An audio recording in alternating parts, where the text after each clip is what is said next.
Hello everyone, welcome to yet another episode of Med-Surg Mentor. First and foremost, I would like to thank all my viewers and subscribers for your encouragement and support. Thanks for subscribing to my channel. Today let's continue the review from respiratory system, and today we will be discussing the disease condition pleural effusion. Let's begin. Before going into the details of pleural effusion, let's see the layers of pleura. As you can see in this diagram, pleura has two layers, and they are parietal pleura and visceral pleura. Parietal pleura is the outer layer that is attached to the chest wall, and visceral pleura is the inner layer that covers lung and adjoining structures. Definition of pleural effusion. It is an abnormal buildup of fluid in the pleural cavity. Normal amount of pleural fluid is between 10 to 20 milliliters. And normal protein concentration in the pleural fluid is less than 1.5 gram per deciliter. Now let's move on to the etiology of pleural effusion. Common etiologies are cancer, infections, heart failure, liver cirrhosis, kidney diseases, pneumonia, autoimmune conditions such as lupus and rheumatoid arthritis, pulmonary embolism, post-open heart surgery, radiation therapy, and chest trauma. Next is types of pleural effusion based on pathophysiology. It is categorized into two, and they are transudative and exudative pleural effusion. In transudative pleural effusion, there is excess fluid that is poor in protein with protein levels less than 2.5 gram per deciliter. Common causes are heart failure, pulmonary embolism, and open heart surgery. But in exudative pleural effusion, there is excess fluid that is protein rich with protein levels more than 2.9 gram per deciliter. And common causes are pneumonia, cancer, and infections. Next is type of pleural effusion based on the type of fluid accumulated. It is categorized into five, and they are hydrothorax, that is serous fluid accumulation, hemothorax, which is blood accumulation in the pleural cavity, pyothorax, that is pus accumulation, chylothorax, that is the accumulation of chyle in the pleural cavity, and hydropneumothorax, that is pleural effusion with accumulated air in the pleural space. Pathophysiology of pleural effusion. Due to etiological factors, rate of pleural fluid production exceeds the rate of reabsorption. Thus, there is an imbalance between hydrostatic and oncotic pressure in the capillaries.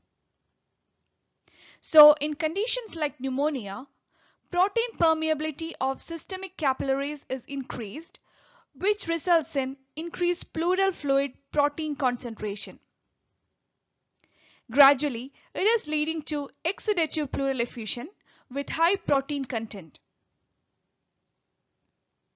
On the other hand, inflammation causes increased vascular permeability and low protein content in pleural fluid due to hyperoncotic pressure and increased hydrostatic pressure. Thus, it leads to low protein content in the pleural fluid, which is called transudative effusion. Finally, it leads to changes in the lung elastic equilibrium and restrictive ventilatory effort. Clinical features of pleural effusion. One of the main clinical features of pleural effusion is chest pain, especially when breathing in deeply. This is also called pleurisy or pleuritic pain. Other clinical features are shortness of breath, fever, dry cough, breathing difficulty when lying down, persistent hiccups, and difficulty with physical activity. Common diagnostic measures done to rule out pleural effusion are blood test, chest X-ray, CT scan, ultrasound, electrocardiogram, pleural biopsy, pleural fluid analysis, and thoracoscopy. Major complications of pleural effusion are infection, pulmonary edema, partially collapsed lung, and bleeding. Medical management of pleural effusion. Pleural effusion can occur due to a variety of reasons. So the first strategy of treatment is to treat the underlying cause. Commonly used drugs are antibiotics, non-steroidal anti-inflammatory drugs, diuretics, bronchodilators, and oxygen therapy. Next important management of pleural effusion is thoracentesis. It is a procedure to remove fluid or air from around the lungs. In this procedure, a needle is inserted through the chest wall into the pleural space.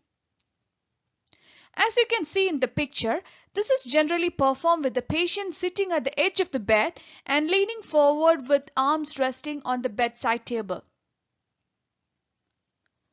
The common site of thoracentesis is between 7th and 9th intercostal space. It may differ based on the volume of effusion. Thoracentesis should be done 1 to 2 intercostal space below the highest level of effusion.